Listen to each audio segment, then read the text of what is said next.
शूरवीरांची भूमी असणारे आपले महाराष्ट्र राज्य आणि त्यामध्ये लोकप्रिय असणारा शूरवीरांचा सातारा जिल्हा व या जिल्ह्यामध्ये असणारा खंडाळा माझा तालुका आणि या तालुक्यामध्ये असणारे नायगाव या गावामध्ये सौभाग्यवती लक्ष्मीबाई खंडोजी नेवसे यांच्या पोटी एक दिव्य कन्या रत्न जन्माला आले।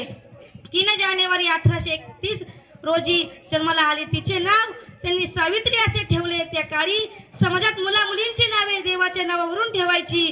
त्यांना त्यावेळेस वाटलं असेल की सावित्रीने आपल्या भक्तीने जिद्दीने व निष्ठेने आपल्या पतीची सेवा करून आपलं संपूर्ण आयुष्य सासूरवासांचं मिळवलं, तसेच पतीचं आयुष्य मिळवलं। साक्षात यमाशी भांडून आपला पती सत्यवान याला जिवंत करून आणलं व त्याच्या नावाने पत्नी पतीसाठी 7 जन्म हाच पती मिळावा म्हणून वड सावित्री पौर्णिमेच्या दिवशी सर्व सुवासिनी तिच्या नावाने वडाच्या झाडाची पूजा करू लागले। अशी कीर्तिवान सावित्री त्या काळी झाली म्हणून तिच्या नावाने आपल्या पत्नीने आपल्या आई वडिलांनी तिचे नाव सावित्री असे ठेवले। अशी ही गोड साजिरी गुणवान लेक लक्ष्मीबाई व खंडोजी नेवसी यांच्या घरी लाडात वाढत होती। अवघ्या वयाच्या 9व्या वर्षी 1840 मध्ये ज्योतिबा फुले यांच्याशी त्यांचा विवाह झाला। विवाहानंतर त्यांच्या सोबत पुणे येथे राहू लागल्या। ज्योतिबा यांचं शिक्षण झालं होतं। त्या काळी महिला शिक्षणापासून वंचित होत्या म्हणून ज्योतिबा यांनी घरातच आपल्या पत्नीला शिकवायला सुरुवात केली। त्यांनाही शिक्षणाची व अक्षराची ओढ लागली व त्यांनी आपल्या पतीकडून शिकून घेतले। आता या दाम्पत्यांना वाटू लागले की अजून बऱ्याच महिलांनी शिक्षण घ्यावे म्हणून त्यांनी सर्वप्रथम 1848 मध्ये पुण्यात बुधवार पेठेमध्ये भिडेवाड्यात मुलींची पहिली शाळा चालू केली। त्या काळी मुलींना शिकवत आहेत म्हणून त्यांना खूप विरोध झाला, तरी पण सावित्रीबाई डगमगल्या नाहीत व मागेही हटल्या नाहीत। त्यांच्यावरती लोकांनी शेण टाकले, माती टाकली, दगडे मारली, पण त्यांनी या सर्व संकटांना सामोरे जाऊन जिद्दीने मुलींना शिक्षण दिले। त्याचबरोबर महिलांमध्ये जनजागृती केली। जुन्या काळाची सती जाण्याची प्रथा थांबवली। विधवा महिलांनी शिक्षण बरोबर त्यांचे पुनर्विवाह लावले। काही महिलांना फसवून किंवा बळजबरीने केलेल्या अतिप्रसंगांमुळे महिला गरोदर राहत होत्या। अशा फसवलेल्या महिलांना व त्यांच्या मुलांना सांभाळले। अशाच एका महिलेला झालेला पुत्र त्यांनी दत्तक घेतला व त्याचे नाव यशवंत ठेवले। त्यांना खूप शिकून डॉक्टर केले। स्त्री पुरुष समानता जाती भेदभाव विरुद्ध कार्य केले। सावित्रीबाई फुले पहिल्या महिला शिक्षिका म्हणून ठरल्या आहेत। एक द्वापार युगातील सावित्री